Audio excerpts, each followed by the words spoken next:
کیا آپ نے کبھی ایسی راداری دیکھی ہے جہاں پہاڑوں کی خاموشی میں ہزاروں قربانیاں گونجتی ہوں، جہاں ہر پتھر لازوال محبت کی داستان سناتا ہو اور ہر قدم علاقوں مزدوروں کی محنت چھپی ہو؟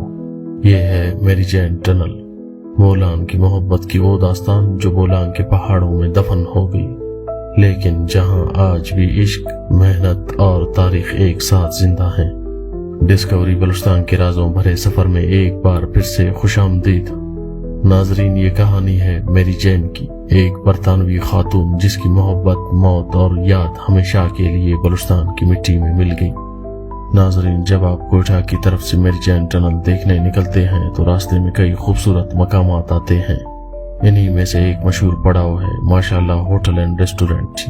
یہ جگہ مسافروں کے لیے نہ صرف آرام کا ذریعہ ہے بلکہ اپنی لذیذ چائے اور کھانوں کی وجہ سے بھی پہچانی جاتی ہے۔ سیاح یہاں چند لمحے گزارتے ہیں، تازہ دم ہوتے ہیں اور پھر صرف 10 منٹ کے فاصلے پر موجود اس تاریخی سرنگ یعنی میری جین ٹنل کی طرف بڑھتے ہیں۔ یوں لگتا ہے جیسے سفر قدرتی مناظر اور ذائقوں کے ساتھ مل کر تاریخ تک لے جاتا ہے۔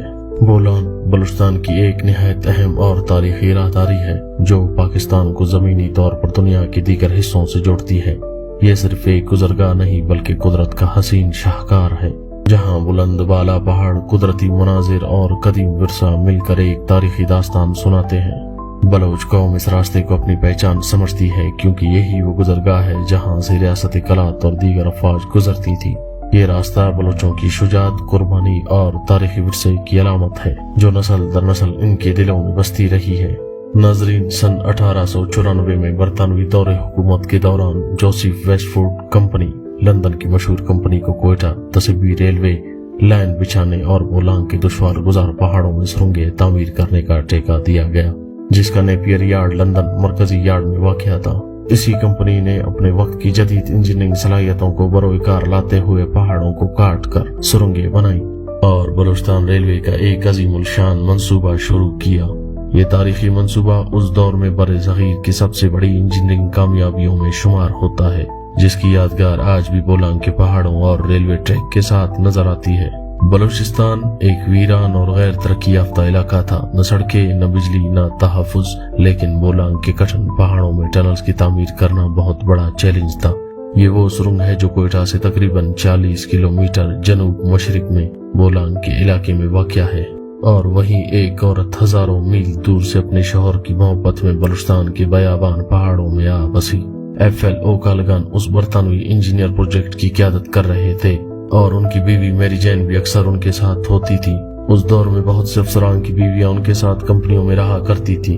میری جین بھی انہی میں سے ایک تھی، مگر مختلف اس لیے تھی کہ وہ صرف اپنے شوہر کے ساتھ محبت میں تھی۔ میری جین نہ صرف ان کی محبت کی علامت تھی بلکہ ٹیم کی حوصلہ افزائی کا ذریعہ بھی تھی۔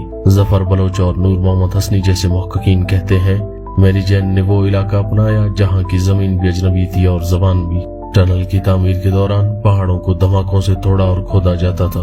یہ کام نہایت خطرناک تھا کیونکہ ہر دھماکہ ایک چیلنج تھا اور حادثہ کا خطرہ تھا۔ ایک دن جب دھماکہ کیا گیا، میری جین بھی وہاں موجود تھی۔ دھماکے سے پتھروں کے ٹکڑے فضا میں اڑ گئے، ان میں سے ایک پتھر میری جین کے سر پر آ لگا۔ وہ وہیں گر گئی، شدید زخمی ہوئی اور پھر وہیں دم توڑ گئی۔ کچھ کہتے ہیں کہ یہ حادثہ کولپور کے قریب ہوا، کچھ کا کہنا ہے وہ سرنگ کے نزدیک اپنے شوہر کے پاس کھڑی تھی۔ مگر ایک بات طے، میری جین واپس اپنے وطن نہ جا سکی، نہ تابوت، نہ جہاز، صرف ایک مٹی کی قبر ایک پہاڑی پر۔ میری جین کے انتقال کے بعد اس ٹنل کو ان کے نام سے منسوب کیا گیا، جو محبت، قربانی اور تاریخ کی ایک خوبصورت علامت بن چکا ہے۔ میری جین کو وہیں دفن کر دیا گیا، نہ کوئی کتبہ، نہ سنگ مرمر، پہاڑ ہی اس کا کفن بنے اور وادیاں اس کا مزار۔ جہاں انہیں دفنایا گیا وہ جگہ ٹنل کے بالکل اوپر واقع ہے، مگر وقت، موسمی تبدیلیوں اور بارشوں کی وجہ سے ان کا مزار آہستہ آہستہ تقریباً غائب ہو چکا ہے، اور آج بھی لوگ وہاں عزت اور احترام کے ساتھ آتے ہیں اور ان کی یاد کو زندہ رکھتے ہیں۔ میری جین ٹنل آج بھی اس کی یاد میں زندہ ہے۔ آج بھی لوگ جب یہاں آتے ہیں تو پہلا قدم رکھنے سے پہلے رک کر سوچتے ہیں، کیا یہاں واقعی کسی نے اپنی جان دے دی تھی؟ مقامی لوگ آج بھی میری جین کا ذکر احترام سے کرتے ہیں اور کہتے ہیں وہ یہاں کے لوگوں سے نہیں تھی مگر اس نے یہاں کی زمین قبول کی۔ مقامی لوگ بتاتے ہیں کہ رات کے وقت ٹنل کے آس پاس بعض غیر واضح آوازیں پیدا ہوتی ہیں اور محسوس کی جاتی ہیں،